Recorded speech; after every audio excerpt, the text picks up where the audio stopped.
What's up guys, today we're going to take a look at the FIFINE wireless microphone setup. So the FIFINE box looks not too bad, pretty basic.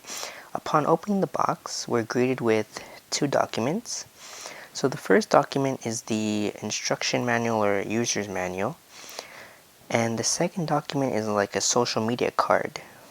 Opening the phone, we first see the wireless receiver. This is the part that plugs into the DSLR, and it looks like it's made of kind of cheap plastic, but that's okay. Next we have this plastic piece, and this looks like this is the clip-on microphone.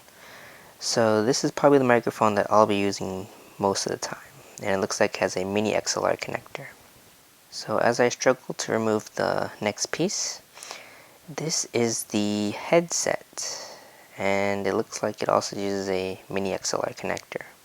Next off, we have the adapter to plug in the wireless receiver to a 3.5mm DSLR, and we also have this wireless antenna. This is for the microphone, and it's also made out of cheap plastic, but it feels okay. With that, there's nothing else in the box, and that concludes the unboxing portion.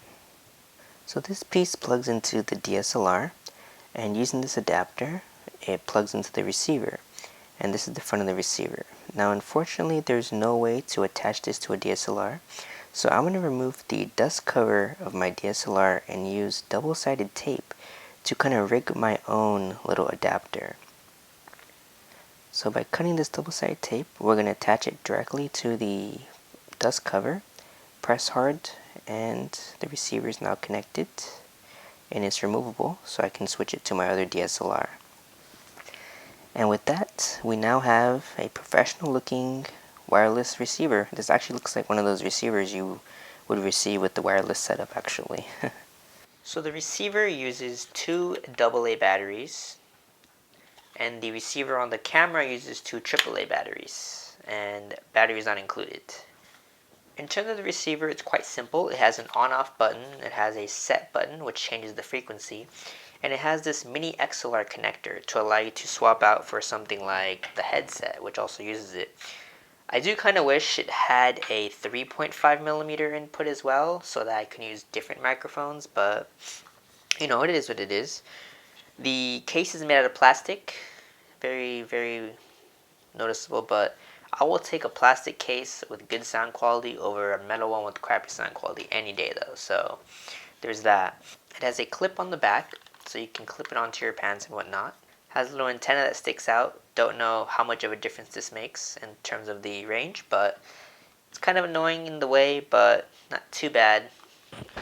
In terms of convenience, this microphone is really convenient. So first you just clip it on your belt,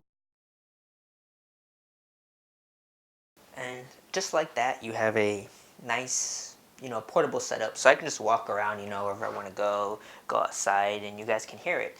Speaking of going outside, I don't think I'm gonna go outside because it's actually dark right now, but let's see how far this range goes. They're saying 40 to 70 feet, so I'm actually gonna test this out and let's see how far it goes. Alright guys, this is a measuring tape that you can't see because it's out of focus, so we're just gonna go ahead and measure how far we are. Alright guys, so I'm about 40 feet away from the microphone, and if you guys can still hear me, well, I'm 2 rooms away. I literally opened the door between the 2 rooms, so if you can still hear me, then that's 40 feet verified. So my current setup is this microphone, which is hooked up through USB for power, and then it has the audio into my camera, and that's how far I sit, so there's quite a distance between me and there. So that's where this new microphone comes in for its portability. So when I'm recording with the Yeti microphone from a distance where you guys cannot see, this is how my voice sounds. In an ideal situation, I would record from this distance because this is the way my voice sounds now with the microphone close to me. The issue with this situation is I have a big microphone in the way of the picture, so That's the biggest issue. So let's switch over to the other microphone and see how it sounds. So this is how the clip-on microphone sounds. And the Yeti microphone definitely sounds better. But let's go ahead and see how the headset microphone sounds. So this is how this microphone sounds. And I'm not really comfortable with this headset style. It's not really that, it's kind of flimsy. So I definitely prefer the clip-on microphone. But if anyone needs a headset, they do come with both, so that's really nice.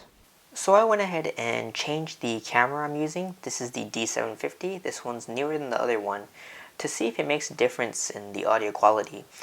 Also, another thing I did was I changed the frequency from 565 megahertz to 580 megahertz. I definitely recommend going through the frequencies to see which one works for you best. So you can still see the microphone, and this is how the audio sounds, but let's see how it sounds if I hide this microphone. So now I've gone ahead and hid the microphone, and I'm assuming you can't see it. If you can, then you have really good eyes. And this is how it sounds. So with that said, I can definitely say this is usable. I mean, it's not like super professional, but for $37.99, this is a great deal. I mean, it's fully wireless. I'll be able to do things I wasn't able to do before. As you guys saw, my microphone setup is very stationary. Despite its higher quality, it's not really usable as much outside. I record everything myself. I set up the camera myself, I edit myself, everything like is all done by me.